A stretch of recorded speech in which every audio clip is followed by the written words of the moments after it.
Hi, I'm Chris with T&K Off-Road and Overland, and today we're going to have a review and a setup video of a Coleman 3-burner stove. Should be good. I haven't used this stove personally yet. We will be using it here in a month or so. Stay tuned. Alright, so here we have the Coleman even temp 2-burner propane Insta-Start stove that I use. I just got this. I used to have one similar to the one in the back. But something happened there. So basically what you're going to do is you're going to open it by pressing this red button here on the front, lift it up. We have these 2 windshields that fold out, and they're going to hook in here onto this little catch tab on both sides. So you get those in, and then you kind of want to just get them into this groove here so they can't just fall out. So now we have it set up. You'll notice we've got 2 small burners on the side, and then we have a long one in here, so you can put a big griddle if you need, get it all heated up nice and you want to grill anything or whatever. You can run 2 about, I'd say 10-inch max skillets if you want. So far I've turned it on a few times. It works great. I don't know how quick it'll boil water or anything. When you get it, it's pretty much set up like this. The one thing I have noticed is I don't believe there's not a place to store your propane fitting. That's one big drawback from it, but you just put this in on the side, hook your propane up to it, and that's pretty much it. So, as you see right here on the side of this particular stove is just this little brass fitting. This is your propane adapter. This will thread onto a normal 1-pound container of propane fuel. You get that Walmart, any camp store. So you're going to push this in and just thread it on. Sometimes it's a little tricky to get the threads engaged right, but you need to make sure they are. So that's relatively tight in there now. This is still going to move. Shouldn't affect your sealing. Pull the cap off, make sure your threads are clean and rust free. Put your propane tank in. So there is an O-ring inside of here that makes it go in. So now we've got this a lot tighter. It only has to be finger tight. Now you can put your propane on.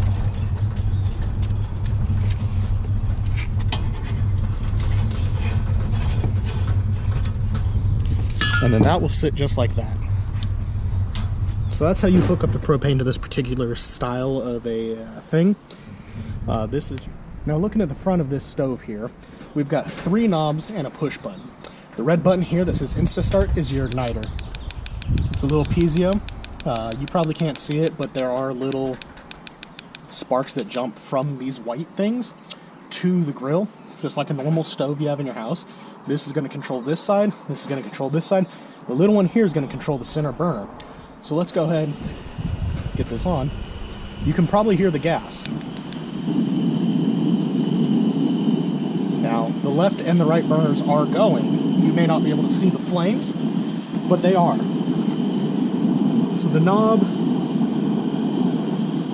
really not a whole bunch of adjustments going on there.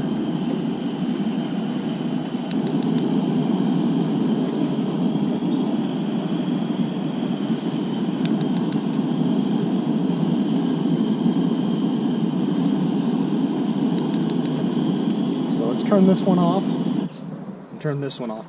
So the off is always going to point this way, the O. So basically just imagine a little line right here. These knobs don't really have a whole lot of tension on them. So to start the center one, just kind of crank it up. And there it is, it's going. It's not a super big one. It's not going to put off the noise as you would notice with the side burners. But we can get all of these cranking up here. And you can hear it's got some pretty good power. Definitely put some heat off. Let's crank these all back down. Now we should hear no gas leaking out of it. And that's pretty much the walk around of this particular stove. Next we're going to take a look at this older Coleman stove that Tyler has. We found it while cleaning out. It's still going to be... One last thing on the Coleman even temp stove I want to show you is there's this little trap door on the bottom that I missed. And if your igniters aren't working, you've just got to undo this little thumb screw and then there's a AA battery in there to replace for the piezo igniter. So here's the older version of the even temp stove. This is going to be your standard all weather, everyday kind of stove that your grandfather probably had, or your father, or you may even have one. So you're going to open it up, and there's going to be spiders and shit in it because it's been sitting around forever. You got the same basic idea here with the heat shields. They're basically just going to open up though, and instead of clipping on with up in here, they're going to go around your grills here. So now that this opens up, you can lean it back. I've got a nice storage spot for the propane adapter. It's almost identical to the modern version. This one's just a little bit more rusty and dirty because it is old. Should not affect use. I'll probably end up having some Scotch-Brite on there, clean that up. As you can see, the burners are much, much smaller. I would not expect to get as much heat out of this. The grill area is a much smaller grill. Probably 2 8-inch skillets at a time, or a pot or some sort. It does not have a center burner, so you probably can't get away with running a griddle or something on it because the center is not going to heat up as well. While this is all apart, we'll probably get in there and clean up all the dead spiders and stuff that's in there. But for the time being, let's get this hooked up. Now, exactly the same as the newer style is you're going to have a little brass fitting right there. This time it's on the front. You're going to push all the way in so you get the seal, and then you're just going to thread it in. This one is a much more noticeably more rattle on the thing because it's very old.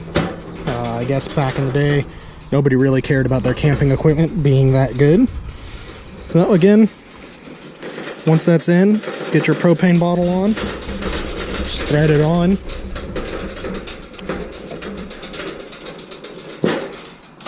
Make sure everything's tight. And here, this stove is not a self-lighting stove. You will need to carry matches or something with it. This is the very basic entry-level stove of the time.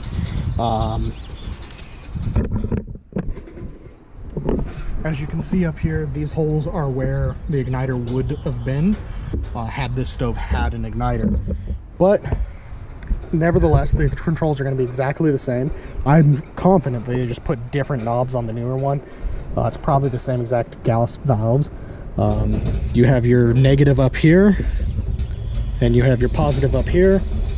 You can hear the gas. You go in with a match or a lighter, light it, it's gonna work. If you can hear the gas, it's gonna work. When you turn it off, you should not hear any gas. And that is it for this stove. It just folds back up, breaks back down. This will go back in the center. This stove, great if you can pick it up at a flea market or a used event or something. You can probably get it fairly cheap. I would definitely be interested in picking one of these up if I didn't have one of the newer ones. This is a great beginner stove.